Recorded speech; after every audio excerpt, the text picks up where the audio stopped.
কোরবানির চামড়ার বাজার নিয়ে বিস্তারিত আলোচনায় আমাদের সাথে যুক্ত হয়েছেন Bangladesh hide and skin merchant অ্যাসোসিয়েশনের সাধারণ সম্পাদক হাজী টিপু সুলতান। জনাব টিপু সুলতান, আপনাকে স্বাগত জানাচ্ছি আমাদের আজকের আলোচনায়। টিপু সুলতান, আমি একটু জানতে চাই যে প্রতি বছরে আসলে ঈদুল আজহার সময়, বিশেষ করে কোরবানি ঈদের সময়ে চামড়ার দরদাম নিয়ে আমরা একটা দুই পক্ষেরই অভিযোগ শুনি। আসলে সরকার নির্ধারিত দামে কেনা হচ্ছে না, এই ধরনের অভিযোগ এবারও রয়েছে। আপনি কি বলবেন? অবস্থা আসলে সরকারি দামে বিক্রি কিনে হচ্ছে। এটা যেটা সিজনাল ব্যবসায়ীরা আছে, তারা যারা ক্ষতিগ্রস্ত হচ্ছে, 50 জনের মধ্যে 2-4 জন লাউড হলো স্পিকারটা বন্ধ করতে বলেন। কোনটা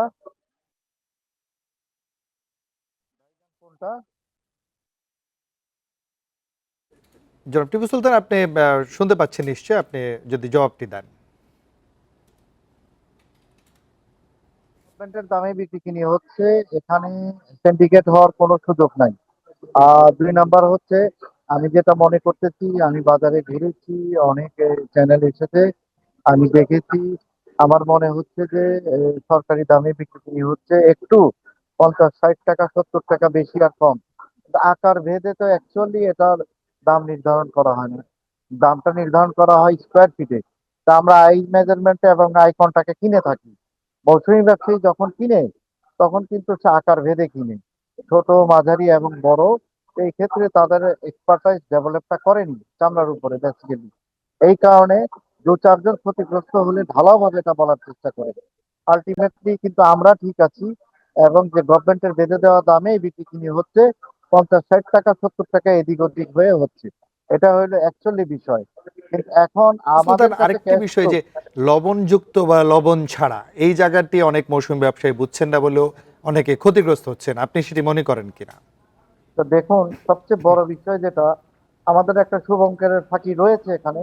62 থেকে 67 টাকা পর্যন্ত ঢাকার চামড়াগুলো কেনার জন্য আমাদের কমার্স মিনিস্ট্রি থেকে অনুমোদন দেওয়া হয়েছে। সেখানে কিন্তু ওই উল্লেখটা না করাতে একটু কনফিউজ থাকে সবার কাছে। অ্যাকচুয়ালি কিন্তু লবণযুক্ত। 2-1টা চ্যানেল এটাকে ঢালাওভাবে প্রচার করেছে, এটা লবণযুক্তই হবে, লবণ ছাড়া না, রটা না, শুধু লবণযুক্তই। তো লবণযুক্ত হইলে আপনি 850 টাকা 800 টাকা যদি রটা পারচেস করে, আপনি ওয়্যার হাউস, লোডিং, আনলোডিং, আপনার আড়তদারি এবং লবণ সহকারে 300 টাকার উপরে লোড আছে। তো সেই ক্ষেত্রে 1100 টাকা 1150 টাকা পর্যন্ত কস্টিং চলে আসে।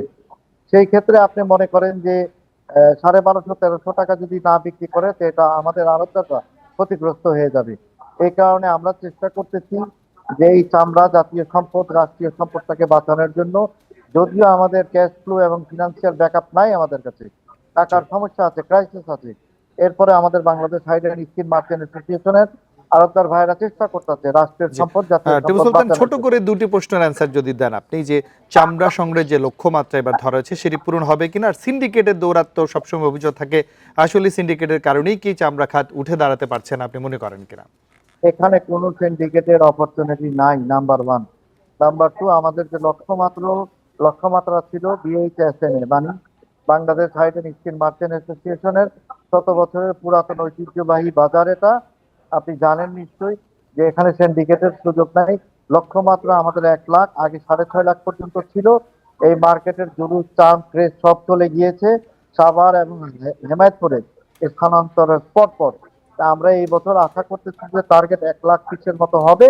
আমার ধারণা যে নাও হতে পারে, যেহেতু ফ্লোটিং কম হয়েছে এবং গরু প্রত্যেক হাট থেকে হাজার হাজার গরু অবিকৃত অবস্থায় সেগুলি ফেরত গিয়েছে।